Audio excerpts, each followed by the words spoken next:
Right now at noon, we're tracking alert day conditions. I'll have the full forecast coming up.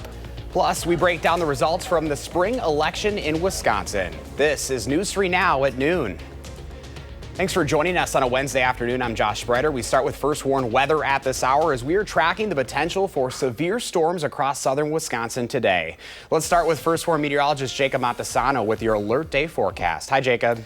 Hey Josh, right now we're still seeing some light showers. We haven't seen any severe weather yet, and it does look like the chance of severe weather will be a little bit less than what we expected earlier this morning. A lot of that has to do with the fact that we're still seeing showers, and a lot of this shower activity might zap some of that energy away from the possible severe weather later in the day. But zooming further out, we are seeing some severe weather across portions of Illinois. There is still that marginal risk for our area, but this morning we had a slight risk for much of the region, so that goes to show you that although we still have a chance of severe weather, it's going to be a little bit less than what we initially anticipated for. Looking at the severe weather impact, still expecting some hail and strong winds with some of the storms. There even is still a small chance of an isolated tornado, so I would still advise everyone to stay updated, especially between around the 3 p.m. to 6 p.m. range. That will be the best chance to see those storms. Now, once we get closer to the middle afternoon, the storms will be more isolated rather than the consistent rain we've been seeing for much of the morning, and those isolated storms are what could possibly produce the severe weather. Best chance for that severe weather will be areas further south, but even Dane County could see those storms. The storms in the central portion of Wisconsin unlikely to produce severe weather. Now, as we get closer to sunset, that rain will continue to clear out, and then we're going to be dry overnight. And then I'll have the forecast for the rest of the week coming up a little bit later. All right, Jacob, we'll look for you then. Thank you. Our team coverage on the severe weather chances continues now. Tanasia Shaw's live in Evansville, where we forecast some of those strong storms this afternoon. Tanasia? Hi, Josh. Yes, like you said, I'm here in Evansville, downtown Evansville to be exact. And as Jacob was just saying just a minute ago, there's a chance that severe weather could hit this area. So I'm really out here all day seeing what that severe weather could look like and how to keep you safe. Right now, you can probably barely see it, but it's raining and honestly, it's a little chilly. But it's not really impacting plans right now. It's just kind of typical spring day. But as Jacob said earlier, that has the possibility of changing later today. So today I will talk to Janesville's emergency management on ways to keep you safe. And I'm sorry, let me say emergency management in Janesville is Rock County, so covering this area on ways to keep you safe. I'm going to ask them what calls they're responding to and just what you should do if severe weather does hit this area. So I'm going to talk to the people about ways they're preparing for this weather event today. Josh, I'm going to send it back to you. Reporting in Evansville, Tanasia Shaw, News 3 Now. Tanasia, thank you. To our election coverage now, the state Supreme Court will maintain a liberal majority in a race that drove substantial voter turnout. Susan Crawford beat Brad Schimmel by 10 points. This puts an end to the nation's most expensive race, with both sides seeing donations from billionaires like Elon Musk and George Soros. Crawford will replace Justice Ann Walsh Bradley and will serve a 10-year term. Here's Crawford reacting to her win. As a little girl growing up in Chippewa Falls, I never could have imagined that I'd be taking on the richest man in the world.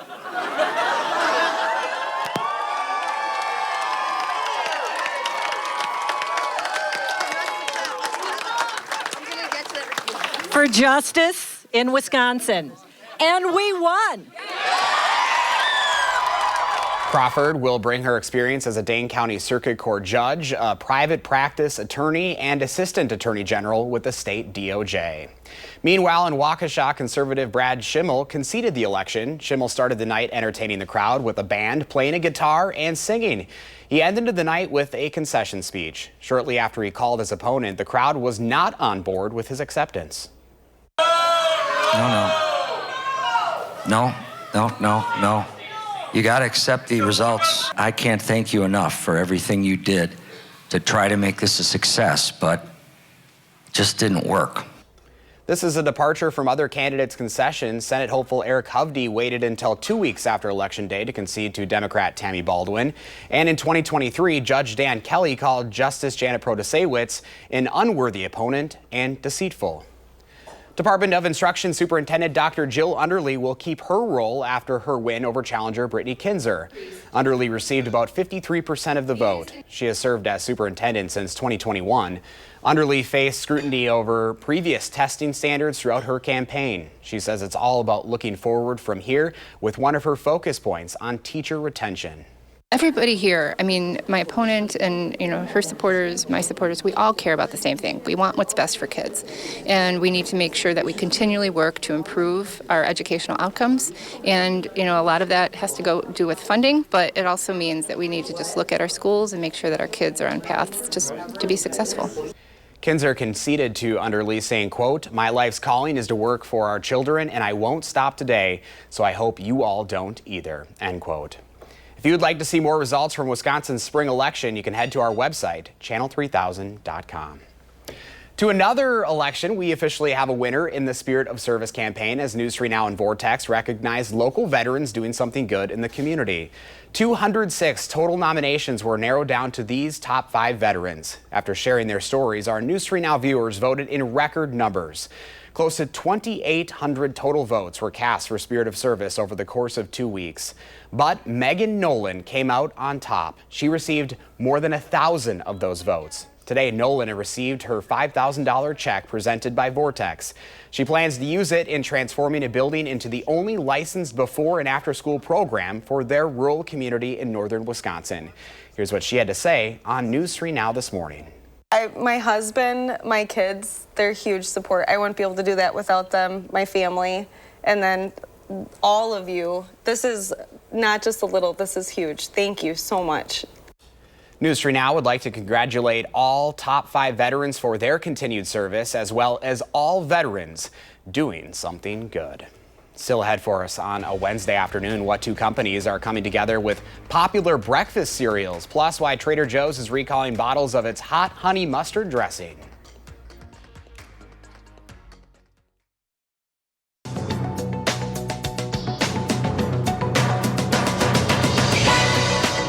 Major car makers are reporting record sales ahead of President Donald Trump's 25% tariffs on foreign cars and auto parts, which are set to kick in this week. Hyundai says it sold more than 87,000 units in March, a 13% jump, while Ford says its sales jumped 19% last month.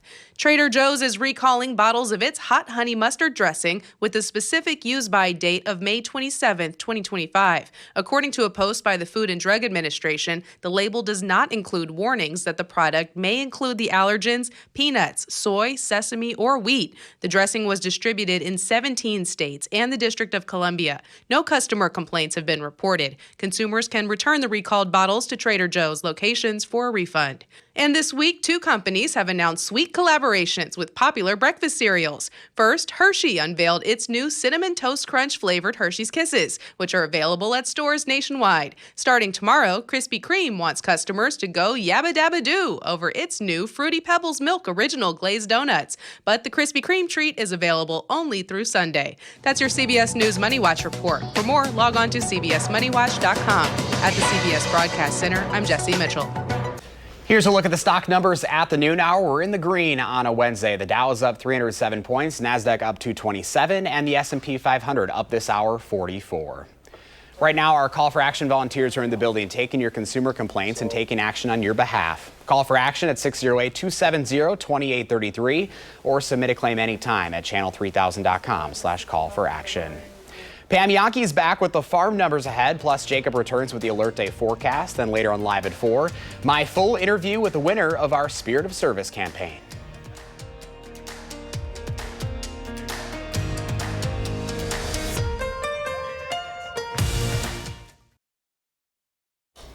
Welcome back. Let's check in now with Pam Yankee from the Midwest Farm Report. Farm Babe, I've missed you. Oh, and I'm sorry, Josh. It's just I was up at the farm show yesterday. Tomorrow I've got a School of Veterinary Medicine board meeting, so I'll just catch you today. But I want to say thank you to everybody that was at the WPS Farm Show in Oshkosh yesterday. They stopped me. They said they love hearing me and you talk, Josh. So it was nice to get a chance to be with the audience a little bit out there. Obviously, as you can hear, it was a little bit cooler, a little bit wet today, but the show goes on through tomorrow afternoon at 3 o'clock. Today, I want to bring you some unfortunate news for Wisconsin agriculture. agriculture leadership. Bob Olson from Palmyra passed away earlier this week. Bob was a key figure as executive director of the Wisconsin Corn Growers Association, the Wisconsin Corn Marketing Board. Bob also played a leadership role on the national scene as a member of the U.S. Feed Grains Council, also the National Corn Growers Association, National Corn Development Foundation. He was also a founding director of the United Soybean Board. In 2007, Bob received the Honorary Recognition Award from the College of Ag and Life Sciences here at UW-Madison. Bob Olson passed away at his home in Palmyra. Funeral services will be on Monday. And some congratulations. You may not think about college students in technical college here in Madison pursuing agriculture, but Madison College celebrating some of their first place winners for the National Professional Agriculture Student Contest. Congratulations to Nick Hoffman, Charlie Lemke, as well as fellow teammates Josh Layler, Nick Drissel, and Emily Vick, as well as Lydia Meinholz. They brought home top honors in the recent national competition. Congratulations. And we're talking today about, as everybody is, tariffs and what retaliatory tariffs are going to look like. This morning on the early show, I was posed with the question on what farmers are talking about in Wisconsin. How is their attitude? Yesterday at the WPS Farm Show, I was having conversations, just casual conversations with farmers, and currently they are really on a wait-and-see basis as far as how it's going to impact their business plans. They're not changing what they're going to plant because of tariffs or because of prospective planting acres that were released. Now they're just kind of waiting to see what Mother Nature gives them, as well as the tariff outfall.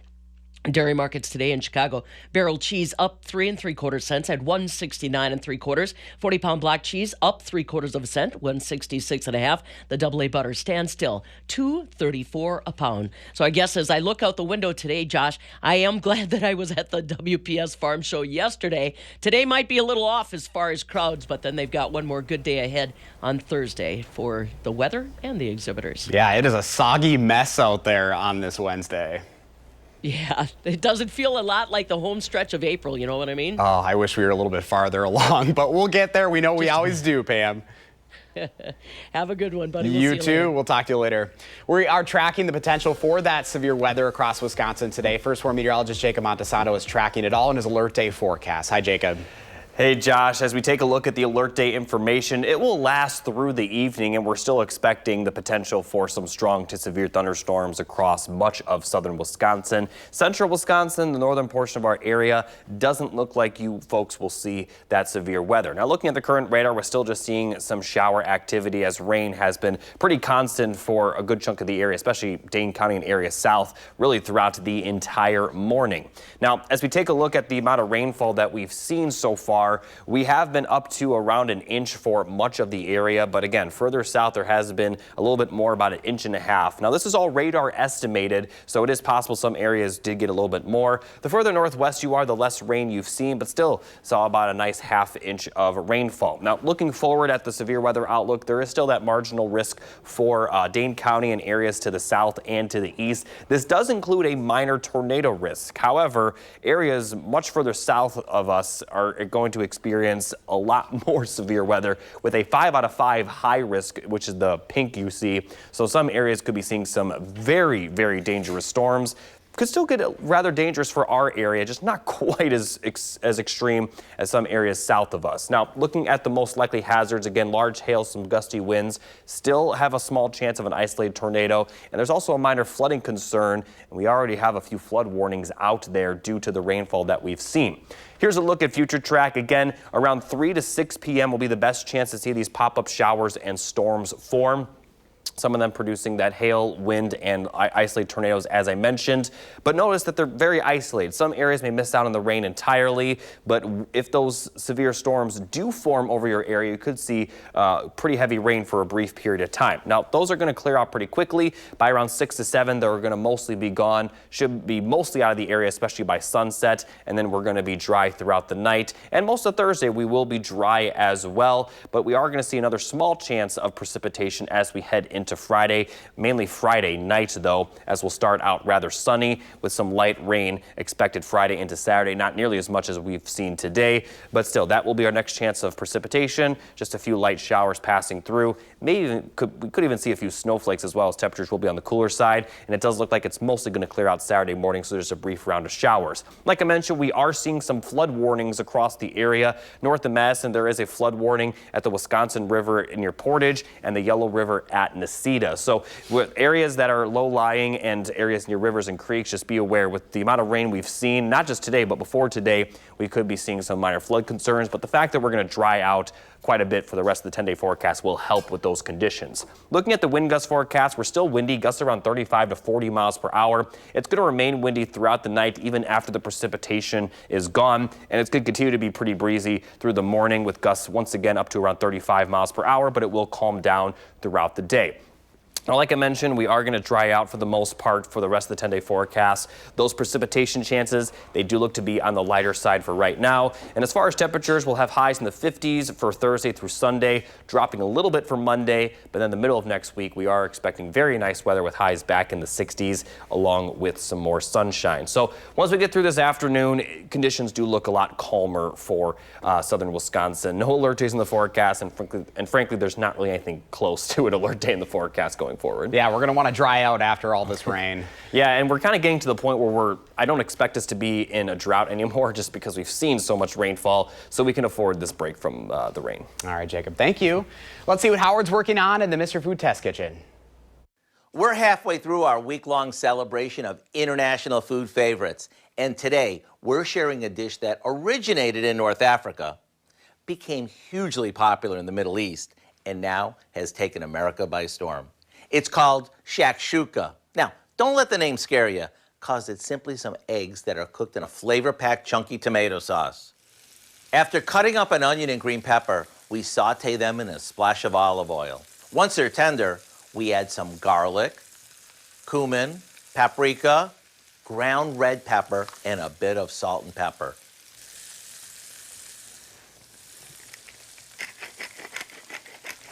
After it cooks for a minute or so, we add in a can of diced tomatoes and let it simmer until it thickens up. Once it does, we stir in some feta cheese and a bit of freshly chopped cilantro. At this point, all we have to do is give it a good stir and then make indentations in this thick stew-like sauce and crack an egg into each one. After this cooks for a few minutes, it's ready to top with more cilantro and some freshly ground pepper. You'll probably want to serve this with pita or crusty bread so you can sop up every last bit. To get the recipe for simple shakshuka, just visit our website. I'm Howard of the Mr. Food Test Kitchen, where today we found an internationally delicious way for you to say, ooh, it's so good.